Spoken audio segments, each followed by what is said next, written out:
하나님의 말씀은 시편 127편 1절로 128편 6절 말씀까지 봉독하겠습니다.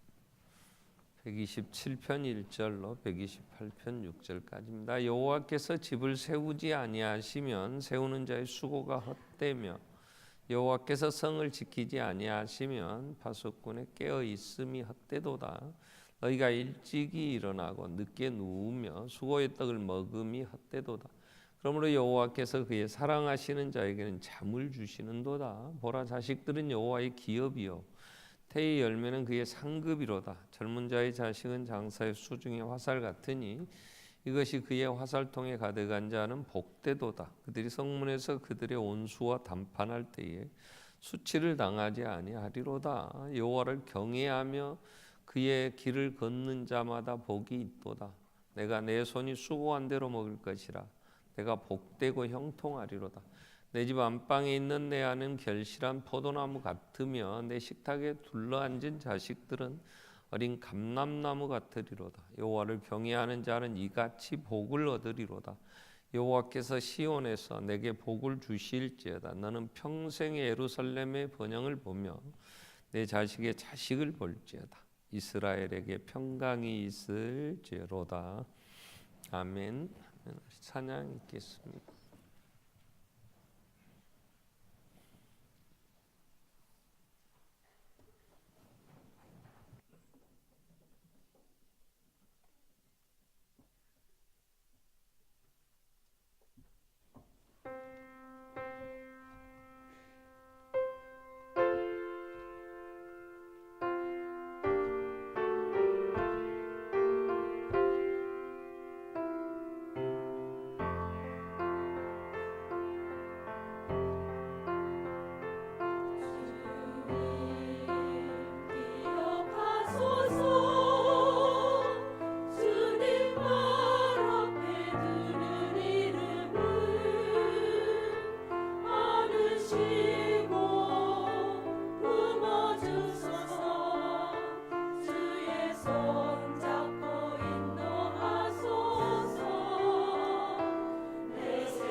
나보다 더 주님 사랑하게 하소서. 아멘. 아멘이 돼야 됩니다. 나는 나보다 나를 더 사랑하는 게 아니고 나보다 주님을 더 사랑하게 하소서. 아멘.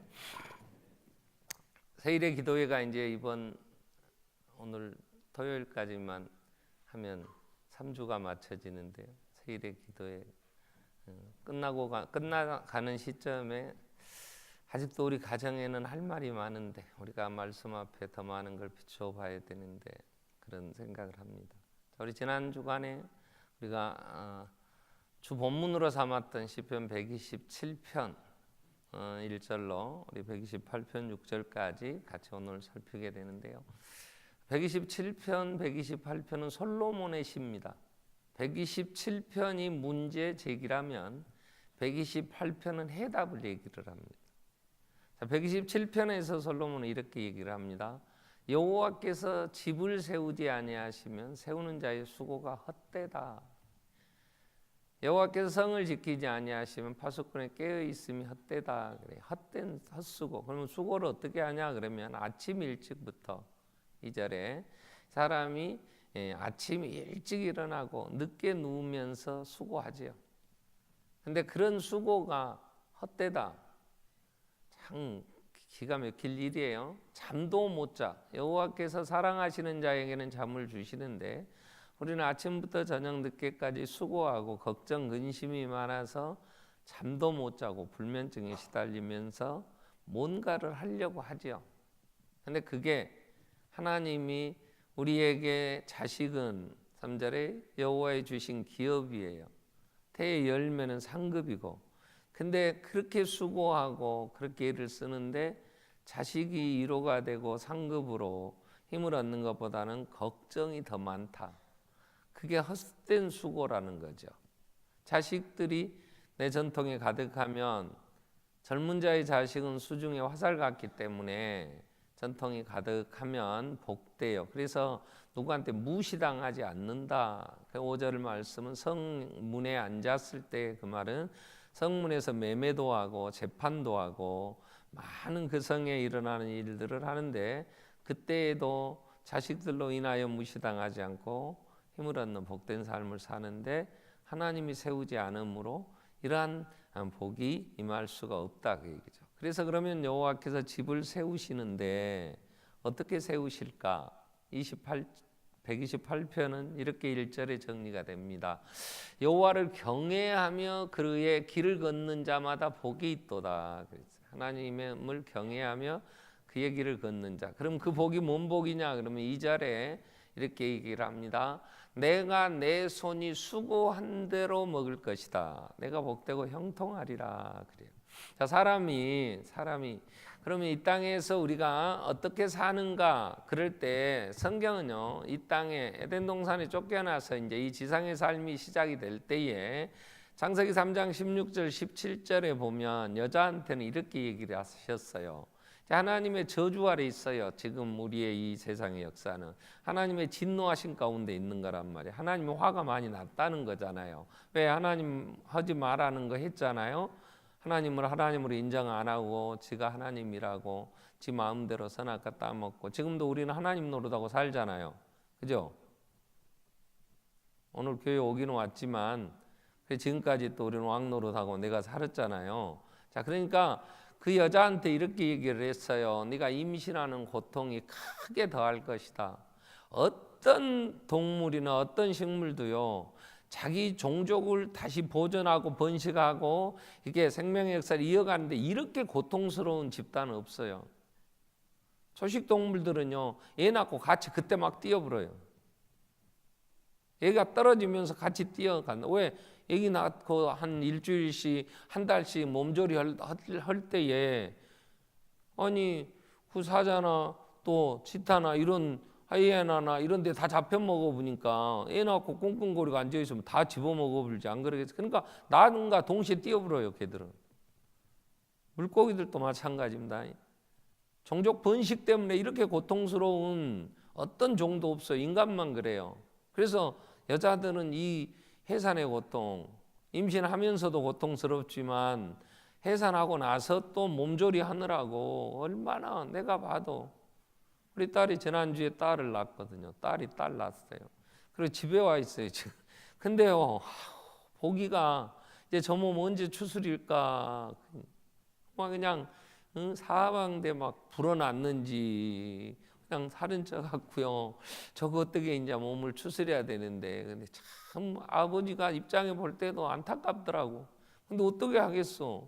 우리가 에덴 동산에 쫓겨난 이후의 삶이 그런 걸. 그래서 수고하고 자식을 낳을 것이다 이렇게 돼. 그러면 17절에 가면 남자들한테 또 남자들 아담아 네가 내 아내 말 듣고 먹지 말라고 한 건 먹었으니 너는 땅에서 이 땅이 저주를 받았어요. 그러니까 평생에 수고해야 소산을 먹어. 돈을 벌고 가정을 이루기가 쉽지 않아요. 그죠? 얼마나 몸이 망가져야 돼요. 남자들 생명 걸어야 돼요. 남자의 병은요 대부분 직업병이에요. 직업병. 환경이 좋지 못하니까 숨 쉬고 들어가는 게 폐암도 되고요. 저희 어렸을 때는요 일본에서 그 독한 화학 그 재료들 막 그 물 도금하고 막 이런 걸 이제 해내는 현장에서 일하다 보니까 남자들 코뼈가 막 주저앉고 그랬어요. 우리나라도 많이 환경이 문제되는 것들 다 동남아나 중국으로 막 가지고 와서 일하고 그랬었잖아요. 그런 어려움들, 그러니까 직업병이라는 게.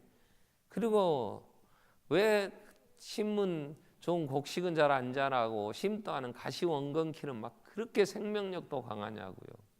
풀들은요 어떻게 퇴비 안 해줬는데도 온 땅을 다 뒤덮어갖고요. 이거 캐내지 않으면 곡식이 안 자라요. 그러니까 세상에 제일 힘든 게 뭐냐 그러면 돈 버는 거예요. 돈 버는 거. 한번 벌어봐. 쉬운 거. 그 수고해야 먹고 살아. 그래서 예수님도 사람들을 향하여 수고하고 무거운 짐진 자들아 그렇게 얘기해요. 근데 이 수고가 헛되면 쉽게 말하면 없으면 이 우리 기도회를 시작했는데 지난주 시작하고 그 수요일에 목사님들 모임이 있었어요. 목사 제자반 모임이요. 근데 그 목사님 한 분이 목사님 어떻게 해야 됩니까? 그리고 끝나고 막 급한 전화 받더니 그래요. 왜 그랬더니 사수를 했대요. 아들이 사수. 그래가지고 한의대를 들어갔어요. 근데 그 아들이 자살했어요. 그래가지고 지금 연락이 온 거야. 아들이 자살했는데 그 부모들이 지금 그 시신 수습하러 올라간대요. 근데 목사님한테 전화가 왔어. 그러면서 나한테 목사님 이럴 때는 가서 어떻게 뭔 설교를 해야 되냐고, 어떻게 해줘야 되냐고. 나도 깝깝해. 나도 한 번도 그런 경험도 없었어. 근데 그건 뭐라고? 내가 웅변은 은이요 침묵은 금이라고 말하지 말고 가만히 서 있어라 가서. 그 말 말고는 뭔 말을 가서 뭐라고 해주겠어요. 그죠? 사수해 갖고 하는 데 들어갔는데 4학년 졸업할 때 임박했는데 자살해 버렸다니까요. 천지장례식당으로 옹구했다는 거. 우리 얘기예요. 내 옆에서 일어난 일이라고. 저 먼 달나라에서 일어난 일이 아니라니까요. 얼마나 자식 하나 키워보겠다고 수고했겠냐고. 잠 못 자고. 그럼 왜 죽어? 여러 이유가 있겠죠. 뭐 나는 그 집안을 다 모르나.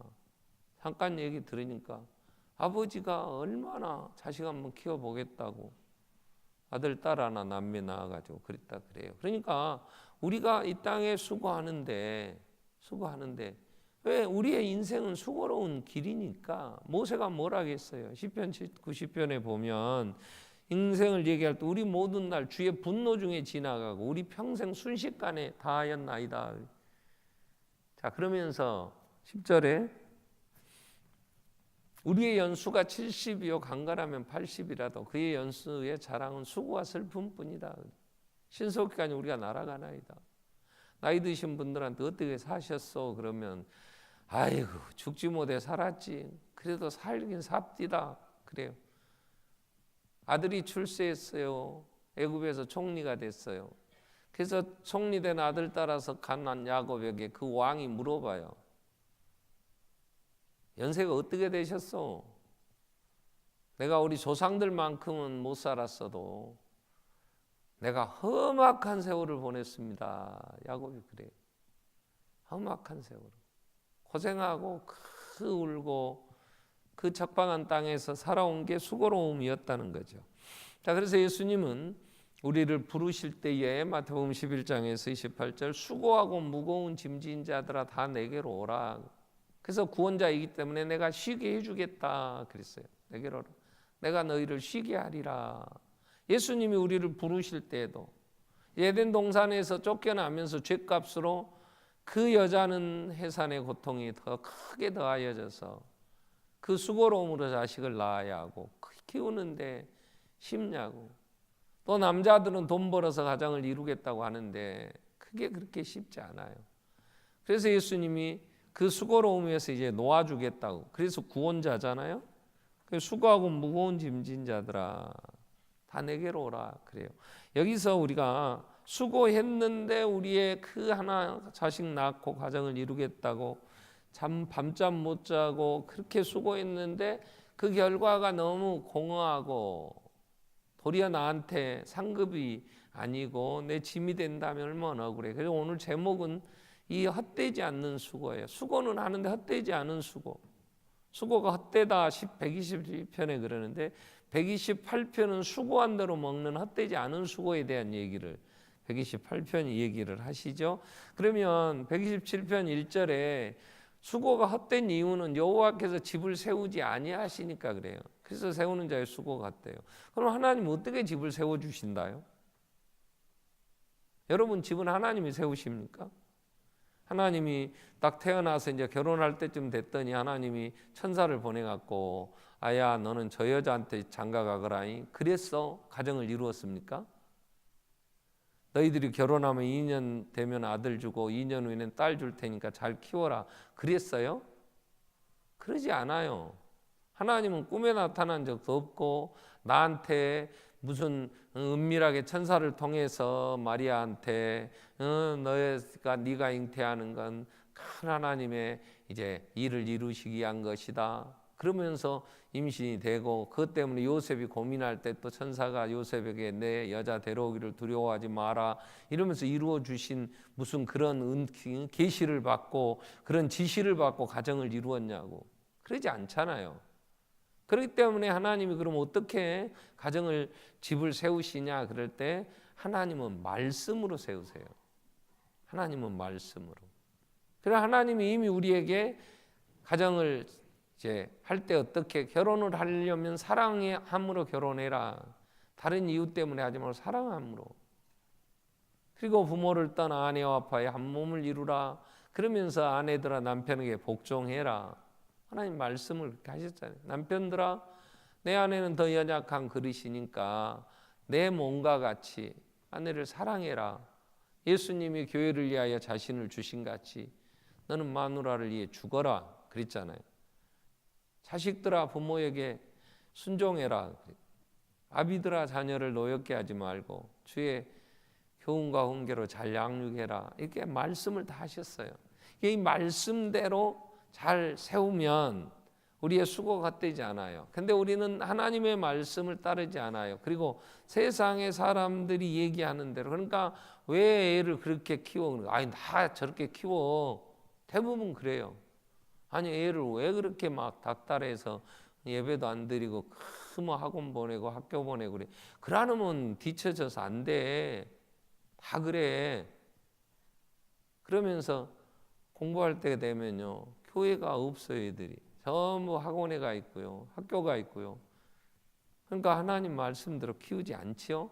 자, 근데 128편에 이 복된 헛된 수고가 아닌 수고한 대로 먹는 얘기를 128편 1절은 이렇게 얘기합니다. 여호와를 경외하며 그의 집을 걷는 자마다 복이 있도다 그래요. 그럼 하나님을 경외한다는 말이 뭐냐 그럴 때 경외하는 사람이 성경에 보면 있어요. 우리는 경외라는 단어는 뭔지 잘 모르니까 그렇게 경외하며 하나님을 경외한 사람들이 살았던 얘기를 성경은 또 제시해 줘요. 경외라는 것은요. 아브라함의 삶을 하나님을 경외했다 이렇게 얘기해요. 아브라함은 태어나서 너무 어려웠어요. 남들은 다 아이들도 낳고 결혼했는데 근데 결혼하고도 자식이 없었어요. 그래서 자기 동생이 결혼해서 자식 하나 낳았는데 죽어버렸어요. 그러니까 조카가 아비도 없으니까 자기가 그 조카 롯을 자기 아들같이 생각하고 살았어요. 근데 하나님이 다른 나라로 내가 지시할 땅으로 가라 그러는 거예요. 가면 내가 너로 큰 민족을 이루게 해주겠고 네가 어디 가든지 내가 함께해서 네 이름이 복의 근원이 될 거야. 나는 네 하나님이 될 거야. 이렇게 하니까 아브라함이 하나님 말씀 따라 갔어요. 근데 가서 하나님이 롯과 헤어지라 그러는 거예요. 또 헤어졌어요. 집에서 그러면 키운 종, 그 충성된 종 엘리에셀이라 또 양자 삼아서 좀 의지하고 살라고 했더니 엘리에셀도 아니라 그래요. 네 몸에서 낳아야 된다. 그러니까 근데 이미 본 부인 사라는 이미 여자로서는 이제 애 낳을 수 없는 경수도 다 끊겼고 자식을 낳을 수 없는데 그러니까 하가를 통해서 이스마엘 하나 낳았더니 그것도 아니라고 그것 때문에 부부싸움만 뒤지게 하고 아니라 그러니까 어떻게 그러다가 하나님이 100세에 사라 나이 90에 세상에 아들을 하나 줬어. 세상에 얼마나 놀래요. 얼마. 그러니 그 아들을 볼 때마다 그냥 입이 째져 막 이렇게 막 바라보기만 해도 그냥 안고 사라가 보면 막 입이 그래서 이름을 하나 지었어. 뭐라 했냐 우리나라 말로 하면 웃음이다 이랬어. 그게 이삭이라는 말이에요. 이삭. 그 얼마나 좋아. 보기만 해도. 그래도 잘 컸어. 얘가 그렇게 기쁨이 됐었는데 건강하게 그 많은 재산도 다 그 아들 예수 주려고 했을 거예요. 그렇게 잘 커. 얼마나 말을 잘 듣는지. 그런데 하나님이 아브라함아 너 그 아들 나한테 죽여서 번제로 나한테 드려라. 이렇게 된 거예요. 그때 아브라함이 아무 말도 안 해요. 그리고 아침에 일찍 일어나서 하나님이 드리라고 한 모리아 땅에 지시하는 산으로 아침 일찍 출발해 가서 3일 길을 가요. 흔들리지도 않았어요. 그리고 3일 길을 가서 하나님이 지시한 산에 올라가는데 한참 올라가니까 아들이 아버지 번제로 드릴 나무는 내가 맺고 아버지 손에 칼도 있고 불도 있는데 하나님 앞에 드릴 재물은 어디가 있습니까? 그러는 거예요. 그때 아버지가 뭐라 했겠어? 나 같으면 주저앉아서 울어버렸을 것 같아. 기가 막힐 일 아니야? 근데 아브라함이 재물은 하나님이 준비하시리라 여호와 이래. 그러고 올라가요. 그러고 가서는 지고 간 나무를 펼쳐놓고 이삭을 결박해서 딱 죽이려고 나무 위에다 이제 올려놔. 그 번제로 드려야 되니까. 그때 창세기 22장 12절에 말씀이 이렇게 기록이 되죠. 천사가 창세기 22장 12절에 사자가 가라사대 그 아이에게 내 손을 대지 마라. 그에게 아무 일도 하지 말라. 내가 내 아들 내 독자까지도 내게 아끼지 아니하였으니 내가 이제야 내가 하나님을 경외하는 줄 아노라. 이 경외라는 단어가 이때 나와요. 이건 상식적으로 이해 안 되는 거예요. 왜 아침 일찍 갔을까? 많은 성경학자들이 그 사라한테 이 아들 하나님 앞에 번제로 드리라고 하니 나 갔다 올라네. 그러면 절도에 불지 그 엄마가. 사라가 그러니까 여자가 약하니까 여자하고 운을 안고 일찍 가버렸다. 사라 일어나기 전에. 그렇게 나도 거기 한 표 보태. 그랬을 것 같아. 뭔가 하나님의 일을 하려는데 엄마가 그 아브라함은 이스마엘도 낳아봤고 아브라함에게는 다른 자식도 있어봤지만 사라는 그거 하나 평생에 그것도 자식 못 낳아서 얼마나 서럽고 얼마나 울었어. 그러다 낳은 아들인데 그걸 죽인다. 여러분 같으면 그러시오 잘 갔다 오시오. 하나님이 하셨으면 할 수 없죠. 어쩌냐. 그러겠어? 그러니까 아침 일찍 일어나서 갔을 것이다 그래. 그리고 가서 번제로 드리는데 히브리서 기자는 아브라함은 이삭을 이미 죽였다 그랬어. 그 이삭을 부활로 다시 받은 거다. 그렇게 표현을 해요. 마음에서는 이미 순종했단 말이에요. 그게 하나님을 경외하는 거야. 하나님 말씀을 따라.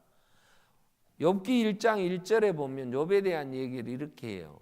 우스 땅에 욥이라 불리는 사람이 있었어. 그 사람은 온전하고 정직하여 하나님을 경외하며 악에서 떠난 자더라. 욥은 하나님 말씀에 절대로 순종했어. 그러니까 다 망해도 주신 이도 하나님이신데 하나님이 가져가셨는데 내가 뭐라고 원망하겠냐. 그럼 욥은 뭔 말씀을 지켰냐. 범사에 감사하라. 그 말씀을 지킨 거지. 하나님 말씀대로. 그랬잖아. 안 될 때도 감사해야 돼. 히브리 산파들이 그 출애굽기 1장 21절에 보면 산파들한테 얘 낳다가 네가 얘들을 봤는데 걔가 아들이면 네가 죽여라 이렇게 된 거예요. 근데 산파들은 왕이 명령했어. 근데도 하나님을 경외함으로 왕이 명령을 안 지키면 어떻게 해? 왕이 죽이면 죽어야지. 그럼에도 죽고도 자기는 하나님을 경외함으로 죽일 수가 없었다고. 그래서 하나님이 그들의 집안을 흥황하게 했더라 그랬어요. 경외는 하나님의 말씀을 지키는 거예요. 그래서 우리가 이번 주에 가장 핵심으로 생각한 말씀이 뭐냐면 신명기 6장 4절 5절이에요.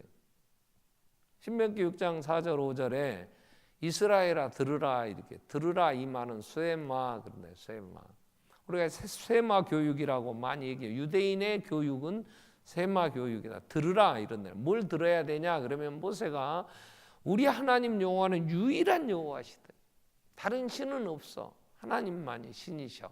그래서 5절에 너는 마음을 다하고 뜻을 다하고 힘을 다해 내 하나님 여호와를 사랑하라.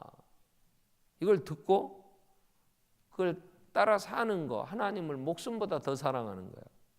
내 마음으로 온 전심으로 하나님을 사랑하는 거예요. 그게 하나님을 경외하는 거예요. 그렇게 하나님 말씀을 순종하고 사는 그 삶은 하나님이 복되게 그들의 수고가 헛되지 않는다 그 얘기예요. 근데 우리는 하나님의 말씀을 어떻게 하라고 그랬냐. 하나님이 마음을 다하고 뜻을 다하고 힘을 다해 주 너희 하나님을 사랑하라. 그러면서 6절에 뭐라고 하시냐면 너는 이 말씀을 너는 내가 오늘 내게 명하는 이 말씀을 너는 마음에 새겨라 그랬어. 마음에 새겨라. 이 말은 그렇게 살라는 거예요. 그러면서 7절에 이제 마음에 새기고 내 자녀에게는 부지런히 가르쳐라. 부지런히. 집에 앉았을 때도 가르쳐라. 길을 갈 때에도 가르쳐라. 뭘 가르치라고 그래? 누웠을 때에도 일어날 때도 뭘 가르쳐? 이 말씀이 뭐냐면 4절 5절인 거예요. 하나님이 유일한 우리가 경배해야 될 대상 하나님밖에 안 계셔.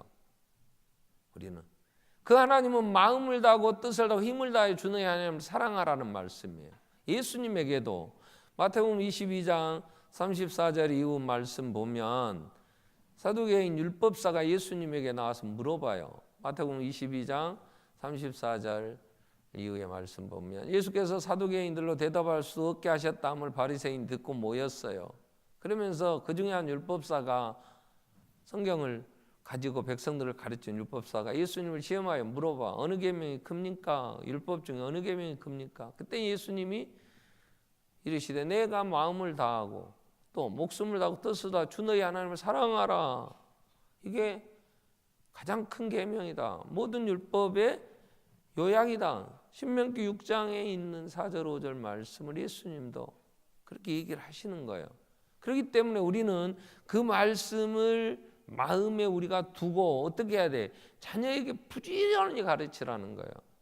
그래서 하나님을 경외하는 자가 집을 어떻게 세우냐 그럴 때 하나님의 말씀 따라 세우는데 말씀 따라 세우는 사람은 어떻게 해야 되냐? 하나님만이 유일하신 참 신이심에 너는 하나님을 사랑해야 돼. 그러면 자녀들에게 부지런히 이걸 가르쳐야 돼요.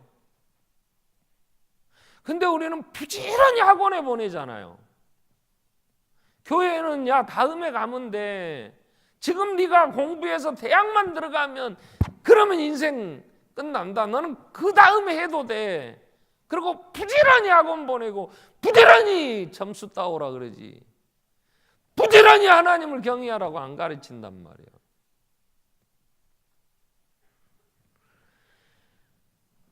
부지런히 하나님을 사랑하는 하나님은 사랑을 받을 모든 주권 하나님의 손에 있어서 크게 하신가 강하게 하심이 주의 손에 있으니까.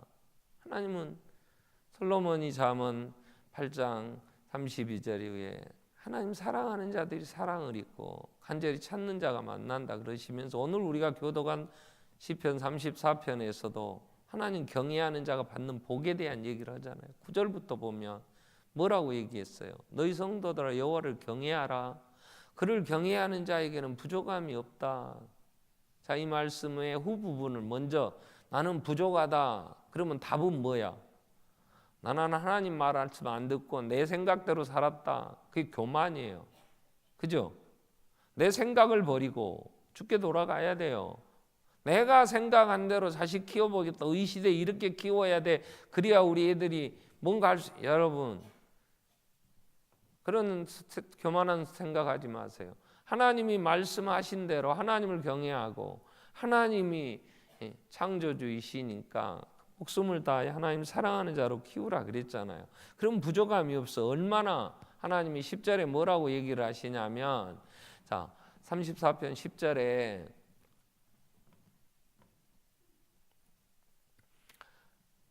한 박자 쉬었다 갈래요. 그래서 차분히 쉬고 끝에까지 쉬지 마라.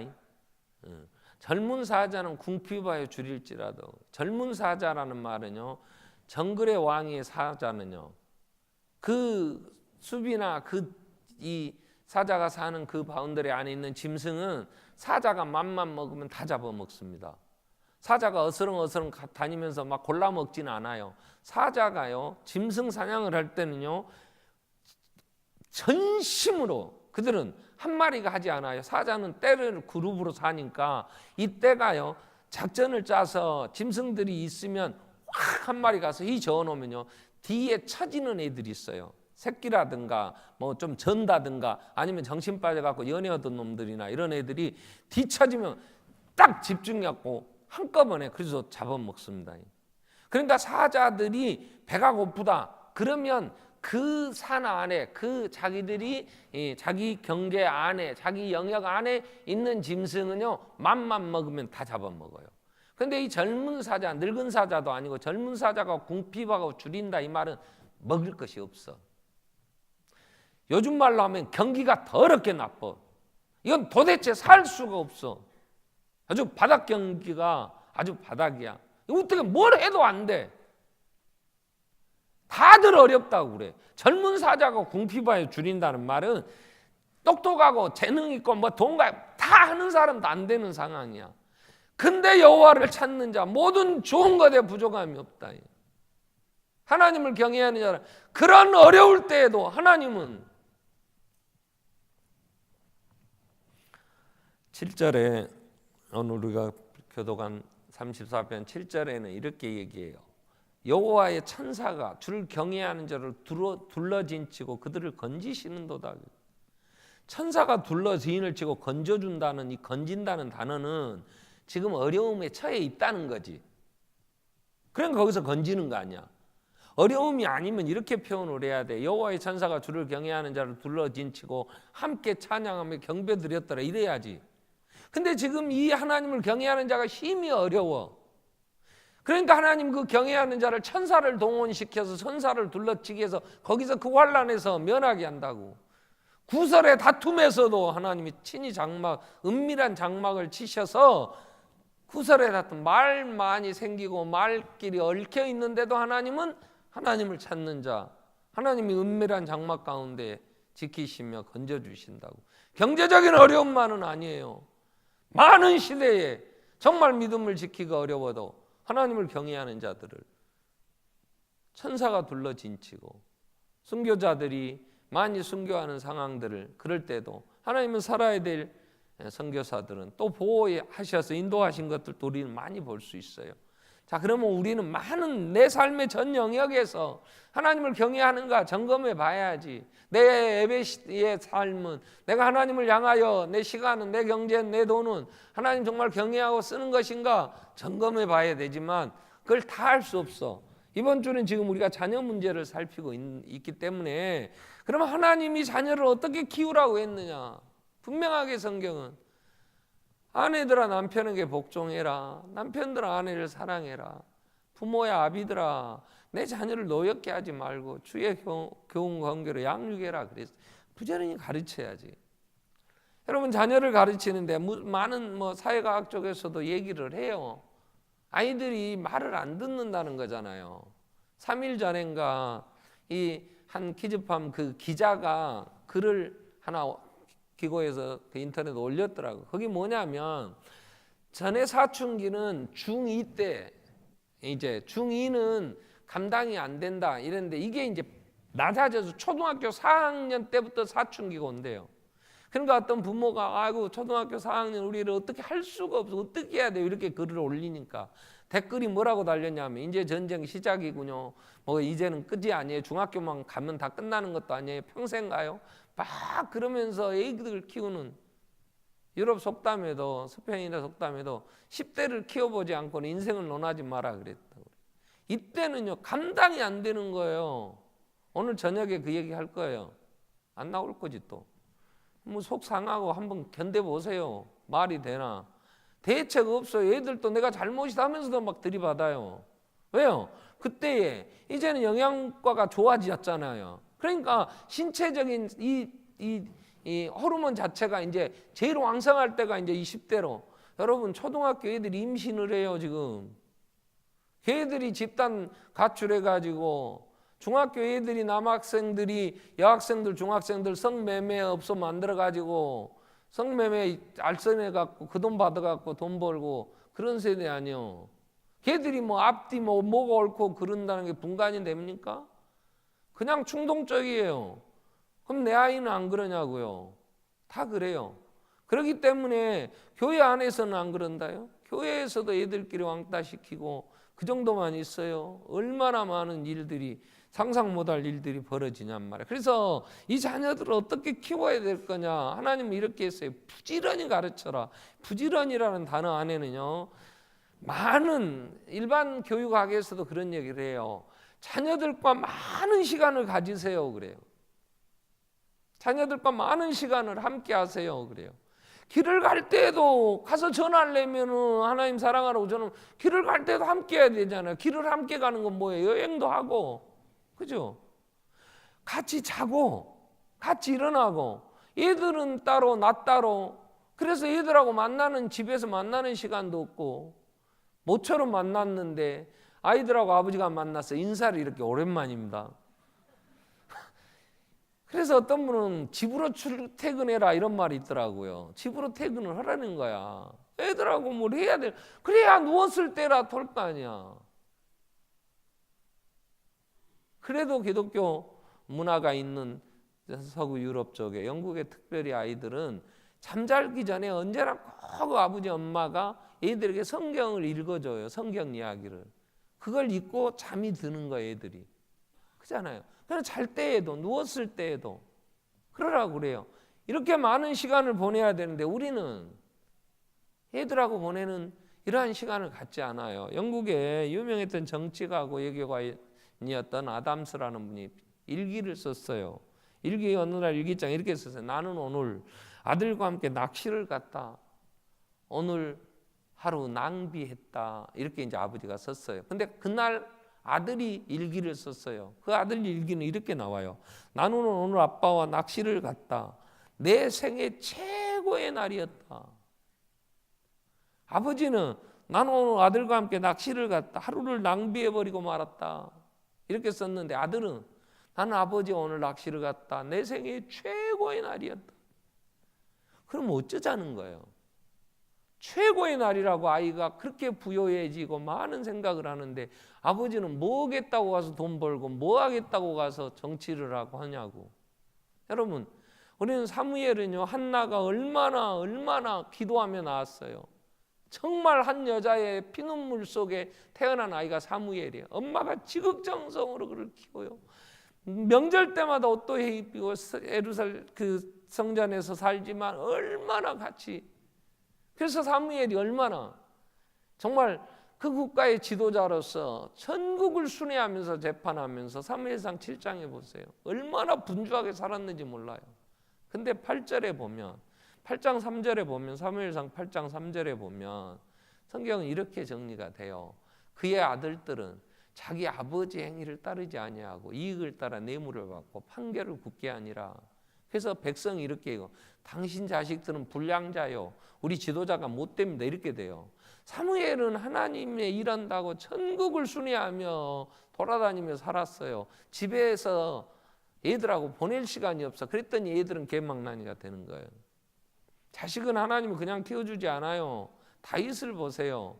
다윗은 어린 나이에 사춘기가 없었어요. 그는 그 사춘기 15살 그때에 골리앗이 하나님의 이름을 욕할 때 열받아가지고 정체성이 분명했어요. 정체성 오늘 저녁 설교 제목입니다. 또 얘기하네. 왜 그냥 나오라고. 근데 뭐 바쁘다고. 여러분 목사를 사랑하라고 하나님 그랬죠. 그런 말은 성경에 없어. 서로 사랑하라 그랬으니까 그 서로 안에 목사도 있지. 그럼 목사를 사랑하는 방법 어떻게 하는 거냐? 목사님 제가 밥 사드릴게. 나는 밥 안 사줘야 사랑하는 거예요. 밥 먹으러 가자면 왔다 갔다 신경 써야 되고 밥 먹으면서도 마음 편히 못 먹고. 그러니까 어떻게 하면 좋냐? 말씀 들어주는 게 목사한테는 최고 큰 대접이요. 아멘?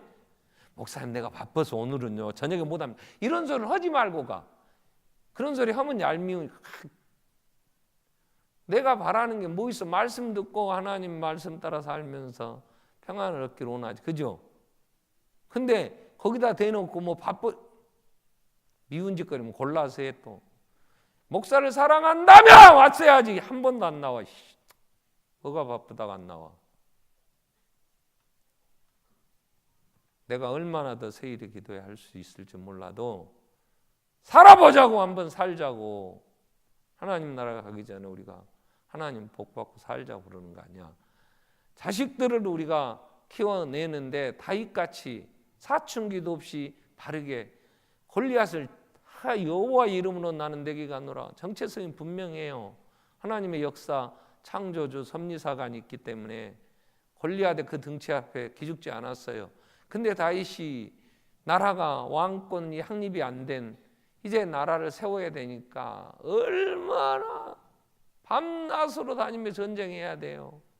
얼마나 피를 얼마나 많이 주겠으면 하나님이 성전 짓는데 너는 조금 그렇다. 그러니 피를 많이 흘리지 않고 정말 평화로운 아들이 지었으면 좋겠다. 하나님이 그럴 만큼 그랬는데 다윗의 집은요, 다윗의 가정은요 완전히 쑥대밭이에요. 다윗이 너무 아내를 많이 뒀어. 그 아들 솔로몬에 비하면 아무것도 아니지만 뭐 때문에 이 여자 저 여자를 아내로 두고 거기서 애를 낳아. 그래서 자식들이 어쨌어요? 암논이 둘째 아들이 이복 여동생 다말을 불러다 강간해 버려요. 그리고는 이제 이러면 안 돼, 오빠 이러면 안 돼, 결혼해야 돼 이러니까 더 미워해. 이제 그 얘기를 듣는 그 다말의 오빠 압살롬이 이 자기 형이지만 이복 형이지만 다윗의 아들이야. 암논도 그러고 압살롬도 가서 압살롬이 암논을 죽여요. 그러면 아버지 마음은 어떠겠어? 그 고통이. 압살롬 얼굴을 안 봐. 근데 다시 또 교묘하게 들어와요. 그리고 이 압살롬이 아버지 죽이고 왕 되겠다고. 기가 막히지. 기가 막히지. 다른 사람이 반역을 했으면 이 죽일 놈 인간 머리 검은 짐승 거두면 안 돼. 내가 어쨌는데 이제 반역이 그러겠지. 아들이 반역하는데 아버지가 뭐라고 하겠어? 한마디에 압살롬은 좀 살려주면 안 될까? 반역자를 요압이 열받아. 그럼 우리는 죽고 압살롬 저 반역자가 살란 말이요. 가서 배불었어. 그때 압살롬아 압살롬하고 울어. 그것만 했어. 그 뒤에 아도니아가 지가 왕 되겠다고. 그것도 다윗의 아들이요. 베달은 솔로몬이 지가 엄마 바세바 시켜서 왕권은 나한테 주신다고 안 했어. 그리고 늙어있는 몸도 지 몸 체온도 감당이 안 되니 아비삭을 그 어린애를 끼고 살아야 자야 몸이라도 어떻게 체온 보존이 될 늙었을 때도 자식들끼리 왕권 다툼하는 그 틈새에서 하루인들 편했겠어? 왜 그렇게 돼요? 말라기 2장 15절에 하나님은 영이 유효하실지라도 한 남자와 한 여자를 짝지어 주신 것은 경건한 자손을 얻고자 합니다. 경건한 자손. 근데 다윗은 어쨌냐고. 한마디 내가 다윗이 왜 그렇게 많은 결혼을 했을까? 그럴 때 변명한다면 다윗의 입장에서 변명한다면 그럴 것 같아. 다 과부들만 나는 그랬어요. 그럴 것 같아. 아비가일도 과부야. 왜? 나발이 그 미련한 자가 하나님 앞에 교만해가고 몸이 뻣뻣하게 굳어버렸잖아. 그리고 죽었잖아. 그러니 아비가일이요, 나는 초상화를 본 거나 아비가일 사진을 본 적은 없어요. 없어, 성경에. 근데 아비가일의 그 하는 걸 보면요, 이야, 여자가 참 연숙한 여인이겠다, 그런 생각을 해. 그래서 다윗이 그 아비가일을 만나고 그가 혼자 됐다는 것에서 그를 아내 삼아. 젊은 남편 우리아가 어쩌든 전쟁에 죽었던 다윗이 교모하게 죽었던, 죽고 나니까 젊은 미망인 밧세바 다윗은 아내로 삼아. 하나님이 젊은 미망인들은 불쌍해서 아내로 삼으라 그런 적 없어. 저는 그렇게 얘기하고 변명할 수 있을지 몰라도 그로 인하여 가정은, 자식은 바르게 커주지 않아요. 너는 엄마같이 살지 마라, 그런 소리를 하면 안 돼. 엄마같이 살게 돼 있어. 엄마같이 살지 마라 그러면 내가 고쳐야지. 내가 그렇게 안 살아야지. 하나님을 경외하고 살아야 애들이 하나님을 경외하지.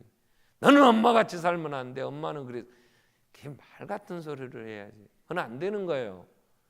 다윗이 하나님 앞에 어떻게 했든지 간에 하나님이 그 자식들을 정말 복된 가정으로 키워주냐? 그러지 않아요.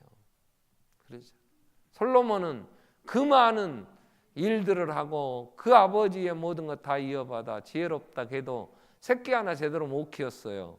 그래서 아들이 하나 르호보암이 왕이 됐지만 5년 만에 그 나라 완전히 거덜내버렸어요.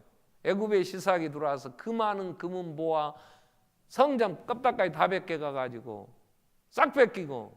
왜요? 자식 하나 제대로 못 키웠다고. 그렇다면 우리는 하나님이 우리에게 허락하신 이 짧은 인생의 길, 해 아래 사는 삶이 신속히 날아가는데 70, 80 살아도 수고와 슬픔뿐인데 하나님 경외해야지. 뭐라고? 하나님은 말씀을, 요한복음 14장 21절에 하나님을 사랑하는 것은요, 그의 계명을 지키는 것이라 그래. 나의 계명을 지키는 자라야 나를 사랑하는 자니. 나를 사랑하는 자는 내 아버지께 사랑을 받을 것이고 나도 그를 사랑하여 그에게 나를 나타내리라. 예수님. 자, 우리가 하나님의 계명이 뭐라고 우리에게 얘기해? 우리는 말씀을 하셨잖아요. 자녀들은 부지런히 하나님만이 유일신, 목숨 다하여 하나님을 사랑하라고 가르치라. 기도하겠습니다. 우리의 수고가, 이 땅의 삶이 수고로운 삶인데 수고가 헛되지 않는 우리는 인생 살아야죠. 그래서 어린 자녀들은 어린 감람나무처럼, 또 상에 들린 아내는 결실한 포도나무와 같이 정말 하나님 주신 위로와 기쁨이 있도록 우리가 말씀을 따라 하나님 경외하며 살게 해주십시오. 아름답게 가정을 이루게 해주십시오. 같이 한번 통성으로 기도하겠습니다. 살아계신 하나님 아버지, 오늘 또 우리를 부르시고 한번 더 말씀 앞에 서게 해주심을 감사합니다. 겸손케 하시옵소서. 교만하지 않도록 우리의 생각을 버리고